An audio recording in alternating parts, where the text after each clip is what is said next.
It is now 4:30 on WKYT this morning. The Estill County Health Department investigating a possible outbreak of salmonella in that county. In Washington County, friends of a man shot at the county's livestock center. They say they knew the man accused of killing him. A Lexington man tells us that his beloved dog has been repossessed by the rescue organization he adopted him from.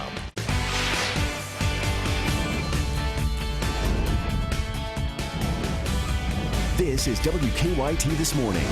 Good morning. It is your Friday, and we welcome you to WKYT This Morning. I'm Bill Bryant. I'm Rebecca Smith. Let's see what's happening in the weather department. Mike, it's a little bit chilly out there. Yeah, absolutely it is. We're in the 20s this morning. A little frost on the windshields, too. Keep that in mind. Live Sky camera, good flow there on I-75 at Winchester Road. We're 23 now in Danville, 20 degrees. That takes the cake early this morning in Frankfort, the capital city. Beautiful morning. I mean, we have clear skies.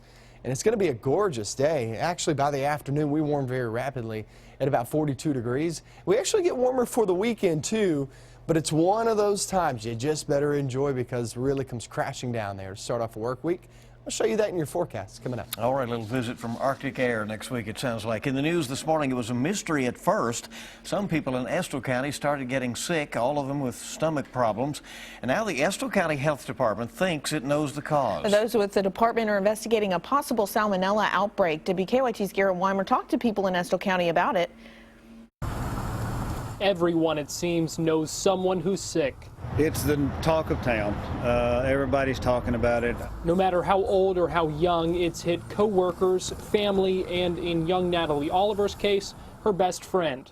Everybody in Estill County get well. The health department says the county's been hit with a potential outbreak of salmonella, responsible for sending at least 3 people to the hospital. Some say they've heard that number's getting higher. It is scary. Estill County Health Department officials say they're now working with the state to figure out just how big the outbreak is and where it started. A couple different places have been rumored, but nothing's confirmed. The health department says they need to do more testing. Meanwhile, as local businesses try to breathe new life into downtown Irvin, they're concerned about the impact this could have on their town. Willis Estes owns Riverview Place Antique and Vendor Mall on Main Street. He says he hopes the outbreak doesn't keep folks from coming downtown. Anything that causes a bad talk can hurt a business, and it's a new business and everything hurts. As the community works to find out why, Natalie Oliver has a message for anyone recovering. Get well soon. In Estill County, Garrett Weimer, WKYT. And the health department says the illness usually lasts between 4 and 7 days. A Madison County man is facing dozens of sexual abuse charges involving a child. Berea police arrested 67-year-old David Corneliuson last night. They say he sexually abused a 12-year-old child he often took to church. Police think the abuse has been going on for about 2 years. We started to investigate. We brought in the suspect and conducted interviews. Based on those interviews and the statements of the victim, we placed this person under arrest. Police have charged Corneliuson with 50 counts of sexual abuse. They're also trying to figure out if there are any more potential victims. Well, friends of a man shot at a Central Kentucky stockyard say he knew the man accused of killing him. State police say 53-year-old Shane Thomason of Lancaster was shot Monday afternoon at the Washington County Livestock Center. Wednesday night, they charged 47-year-old Eric Saylor, also of Lancaster, with murder.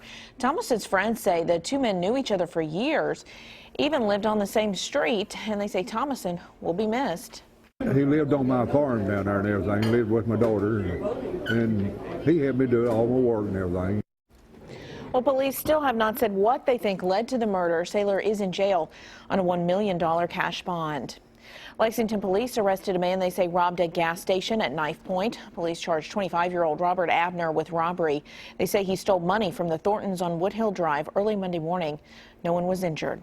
A Lexington man is telling us that he is furious. He says that his beloved dog has been repossessed by the rescue organization that he adopted him from. Well, the man claims the greyhound was taken away unfairly, but members of the organization say they had good reason to do what they did, and they say it's completely legal.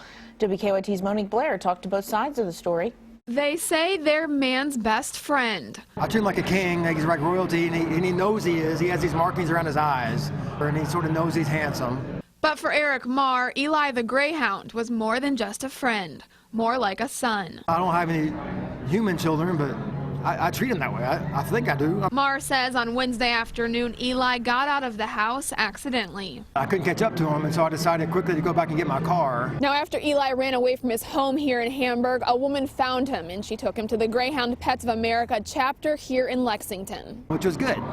Safe and sound, he's not hurt or anything. But that's when the chapter refused to give Eli back to Mar. They've kept Eli from me on the grounds of I'm not taking care of him. They have no basis for it, and I made a mistake. He got outside yesterday. Like, I don't feel like I'm the devil just because he got out yesterday.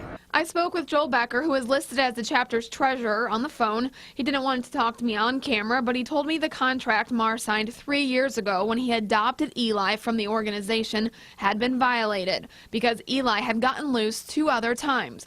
But Mar says that was the first time he heard those accusations. It just seems like if there was some kind of problem before, you would have contacted me. Mar says now his house feels empty when he walks inside and doesn't see Eli waiting for him. It's got to resolve itself. Like, there's no way this can be real. It's like a nightmare or something. In Lexington, Monique Blair, WKYT. Well, Animal Control says if there is a contract in situations like this one, it becomes a civil matter and would likely have to be settled through the courts. Today, a trailblazing former Kentucky state senator will be laid to rest. Funeral services for Georgia Davis Powers will be held in Louisville. She died Saturday at the age of 92. Powers was the first woman and first African American elected to a full term in the state Senate. Her funeral will be later this morning at 11 at St. Stephen Church. She will be buried at Cave Hill Cemetery in Louisville. You'll soon have to drive a little bit slower on many streets in downtown Lexington. According to our partners at the Herald Leader, the Urban County Council approved dropping the speed limit on streets from 35 to 25 miles an hour on parts of Upper Limestone and High Streets. Those are some of the areas we're talking about, along with part of Loudon Avenue. The city says they hope that the lower speed limit will make for safer streets for people walking. Well, new this morning, police say a man has suffered life-threatening injuries after a late-night crash. It happened just before 11 last night on Tates Creek Road near Cottage Grove. Police say the man tried to pass another vehicle but lost control and hit a tree. They also say he hit a gas line, and that has caused a minor gas leak. Outbound lanes of Tates Creek Road were shut down overnight. We do anticipate them opening any minute, though, this morning. There again, Tates Creek, somewhat near Alumni. Police also trying to figure out what caused a deadly crash on Interstate 64 last night. It happened just before 9 in the westbound lanes around mile marker 34 in Shelby County. That is near Shelbyville. So far, police have not released many details about that crash. Westbound I-64 was shut down for several hours overnight, but it is back open this morning. Lexington firefighters are rallying around one of their own who's now in the fight of his life. Firefighter Matt Logsden is a 10-year veteran of the Lexington Fire Department. Firefighters say earlier this week he was diagnosed with stage 4 cancer in his liver, lungs, and bones. He will soon head to Chicago for treatment.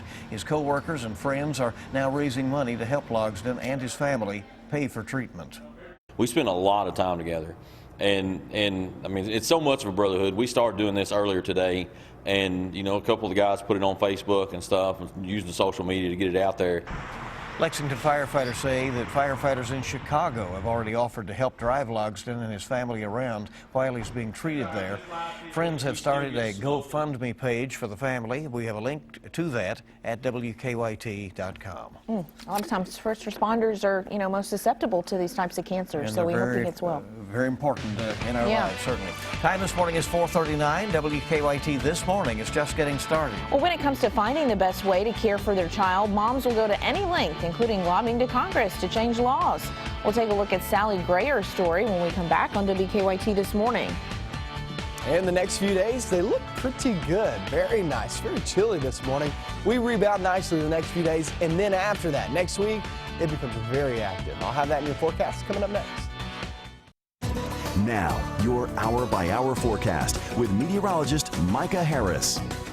Pretty good flow on the highways and byways. If you're about to take off this morning, there's no issue outside, so you're taking off. One thing you'll have to worry about, scraping that frost off the windshield. That's about it. It's pretty chilly. You might want to grab that big coat before you take off, but a good start. And when I say good start, we'll have clear skies. That's allowed these temperatures to really get down this morning. I'll tell you this, though, once the sun rises, you're going to see a lot of sunshine, and you'll see these temperatures jump very rapidly. We're at 22 now in Lexington, Frankfort coming in at 20 degrees. That goes for Lawrenceburg and also Peaks Mill. Go up toward Williamstown, Corinth, and all the way toward Mount Olivet. You're looking good there in Robertson County.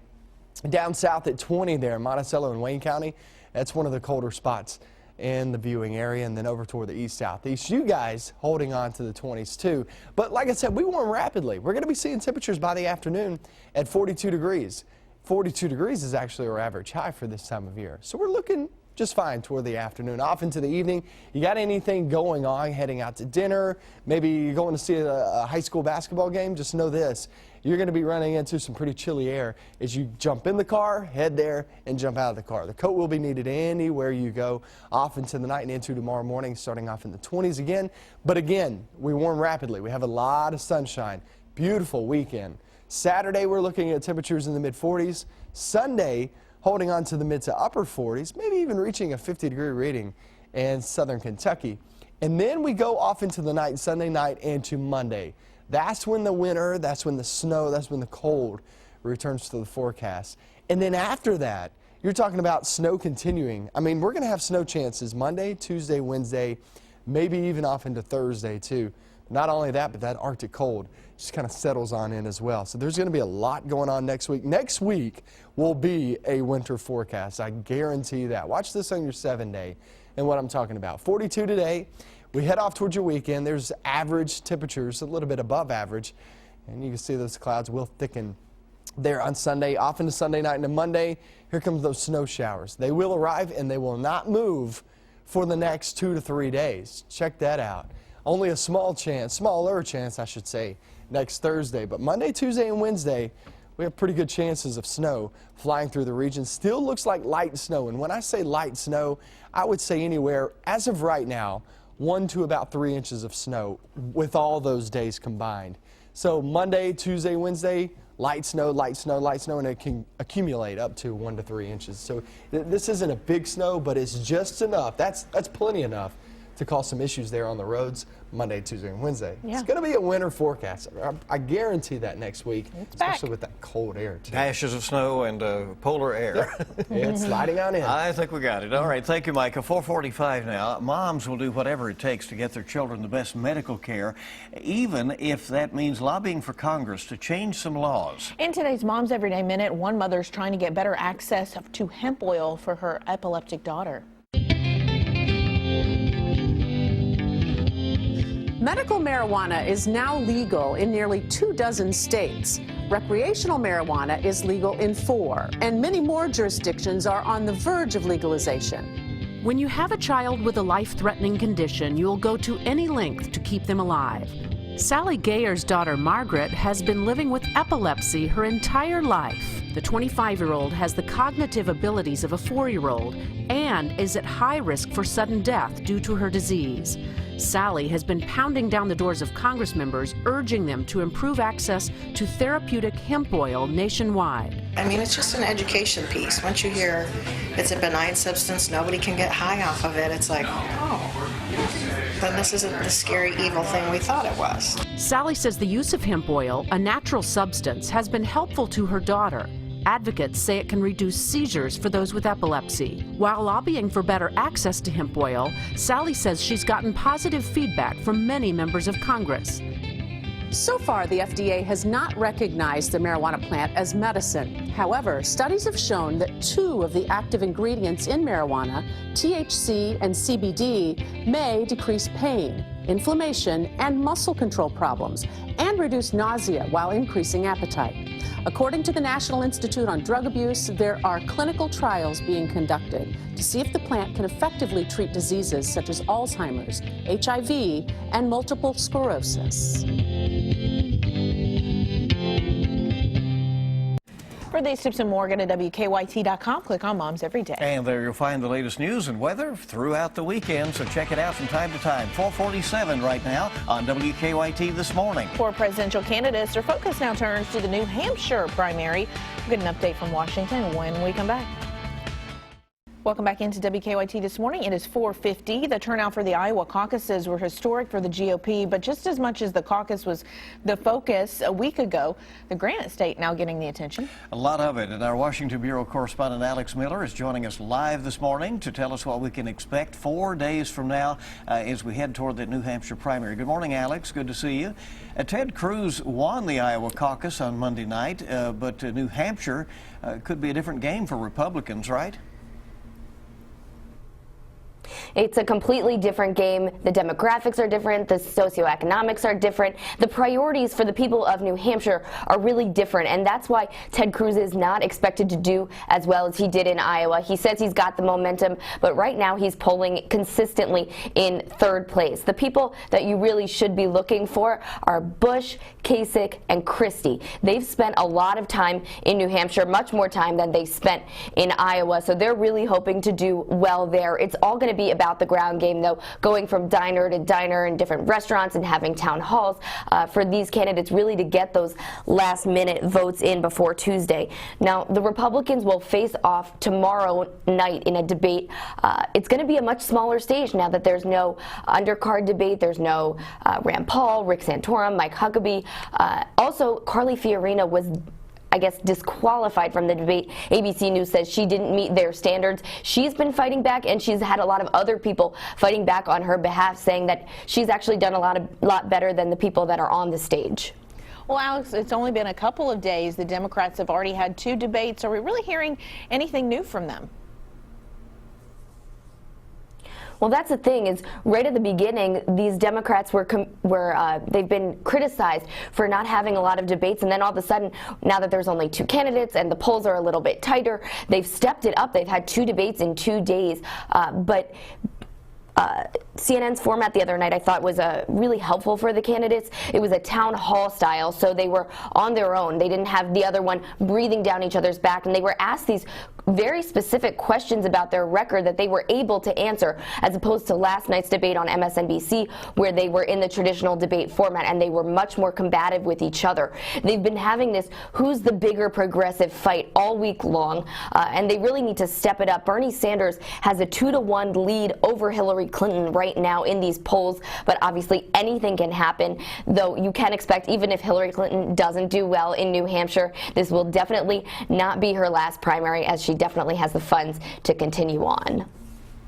All right, it's going to be quite interesting on Tuesday night and in the weeks ahead. Thank you very much. Yeah, thanks, Alex, for the update. They're from Washington this morning, bright and early. Well, coming up next, we'll have a look at some of the stories that our news team is working on for you this morning. We'll also have another look at your Friday morning forecast coming up.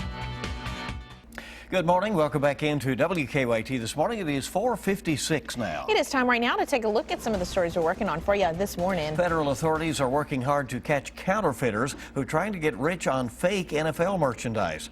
Homeland Security officials gathered in San Francisco to talk about that major problem. They gave tips on making sure fans have a real Super Bowl ticket as well. Real ones have a San Francisco hologram and a logo with special ink that fades when heat is applied and then reappears when it cools. So apparently that is a major issue ahead of the Super Bowl this year. And the word is cool. You know, it's pretty chilly out there this morning, Micah. Yes, it is. You're stepping out the door. We're in the 20s this morning. 22 degrees in Lexington, Mount Sterling, Winchester, you guys, Paris, North Middletown. We're holding on to temperatures there in the 20s. Everybody in the 20s, but you know what, Frankfort?